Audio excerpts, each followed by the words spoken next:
ଏବେ ଏମିତି ସବୁ ହେଇଗଲାଣି ସବୁ ଜିନିଷ ଆମର ଅନଲାଇନ୍ରେ ହେଉଛି ଆଉ ଅନଲାଇନ୍ରେ ବି ମିଳିପାରୁଛି ଖାଲି ଡାଉନଲୋଡ଼୍ କରିକି ଖାଲି ପ୍ରମାଣ ପାଇଁ କିଛି ରଖିଥିବା ଦରକାର ମୋବାଇଲରେ ଆପଣ ରଖିଥିଲେ ବି ଚଳିବ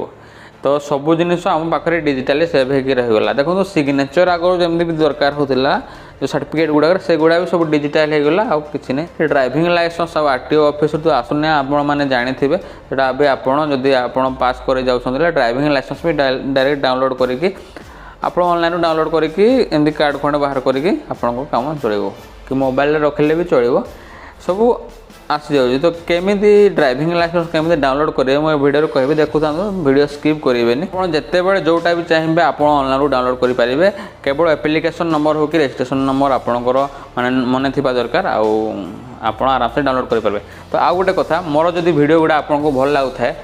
ଚ୍ୟାନେଲକୁ ନିଶ୍ଚିନ୍ତ ସବସ୍କ୍ରାଇବ୍ କରିବେ ଆଉ ଯଦି କିଛି ଆପଣଙ୍କର ଡାଉଟ୍ ଥାଏ କି କିଛି ଯଦି ଭୁଲ ଭଟକା ଭିଡ଼ିଓ ରହିଥାଏ ନିଶ୍ଚିନ୍ତ କମେଣ୍ଟ କରିକି ଜଣାଇବେ ଆଉ ଲାଇକ୍ କରିକି ଯିବେ ଆଉ ସବସ୍କ୍ରାଇବ୍ ତ ନିଶ୍ଚିନ୍ତ କରିଦେବେ କାହିଁକିନା ଆପଣଙ୍କ ସପୋର୍ଟ ମୋର ନିହାତି ଦରକାର ଆପଣଙ୍କୁ ଦେଖନ୍ତୁ ଏଇ ଯେଉଁ ୱେବସାଇଟ୍ଟି ଅଛି sarathi.parivahan.gov.in ସେଟା ଆପଣଙ୍କୁ ଓପନ୍ କରିବାକୁ ପଡ଼ିବ ଯେକୌଣସି ବ୍ରାଉଜରରେ ତାପରେ ଏଥିରେ ଦେଖନ୍ତୁ ଆମର ଯେଉଁ ଷ୍ଟେଟ୍ ଯେଉଁଟା ରହିଲା ଆମର ଯେମିତି ଓଡ଼ିଶା ମୁଁ ଓଡ଼ିଶା ଷ୍ଟେଟ୍ ଏଥିରେ ଚୁଜ୍ କରିଦେଉଛି ଆପଣ ଅଦର ଷ୍ଟେଟ୍ର ବି ଆପଣ ଏଥିରେ ଡାଉନଲୋଡ଼୍ କରିପାରିବେ ତ ମୁଁ ଏଠି ଓଡ଼ିଶା ଚୁଜ୍ କରିଦେଉଛି ତାପରେ ଅଟୋମେଟିକ୍ ଏମିତି ଆସିବ ଦେଖନ୍ତୁ ଯେଉଁ ଡ୍ରାଇଭିଂ ଲାଇସେନ୍ସ ଅପସନ୍ରେ ସେଠି ଯାଇକି ଯେଉଁ ପ୍ରିଣ୍ଟ ଡ୍ରାଇଭିଂ ଲାଇସେନ୍ସ ଅପସନ୍ ଅଛି ସେଥିରେ କ୍ଲିକ୍ କରିବା ସେଥିରେ କ୍ଲିକ୍ କଲା ପରେ ଏମିତି ପେଜ୍ ଓପନ୍ ହେଇକି ଆସିବ ଯେଉଁଥିରେ ଆପ୍ଲିକେସନ୍ ନମ୍ବର ଆଉ ରାଇଟ୍ ସାଇଡ଼୍ରେ ଡେଟ୍ ଅଫ୍ ବାର୍ଥ ଏଠି ଆପଣଙ୍କୁ ଫିଲ୍ଅପ୍ କରିଦେବାକୁ ପଡ଼ିବ ତ ଫଟାଫଟ application number date of birth ମୁଁ ଫିଲ୍ କରିଦେଉଛି ଏଠି ଆପଣ ଦେଖିପାରିବେ ତାପରେ ଯେଉଁ ସବମିଟ୍ ବଟନ୍ଟି ଅଛି ତଳେ ସେଥିରେ ସବମିଟ୍ କରିବା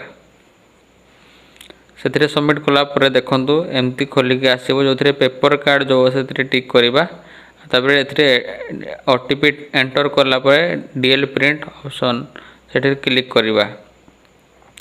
କ୍ଲିକ୍ କଲା ପରେ ଆମର ଯେଉଁ ଡାଉନଲୋଡ଼୍ ହେଇକି ଏମିତି ଡାଇରେକ୍ଟ ଆସିଯିବ ଆମେ ଦେଖେଇବ ଏଠି ଆପଣ ପ୍ରିଣ୍ଟ କରିପାରିବେ ଡାଇରେକ୍ଟ ନହେଲେ ଏଥିରେ ଡାଉନଲୋଡ଼୍ କରିବି ରଖିପାରିବେ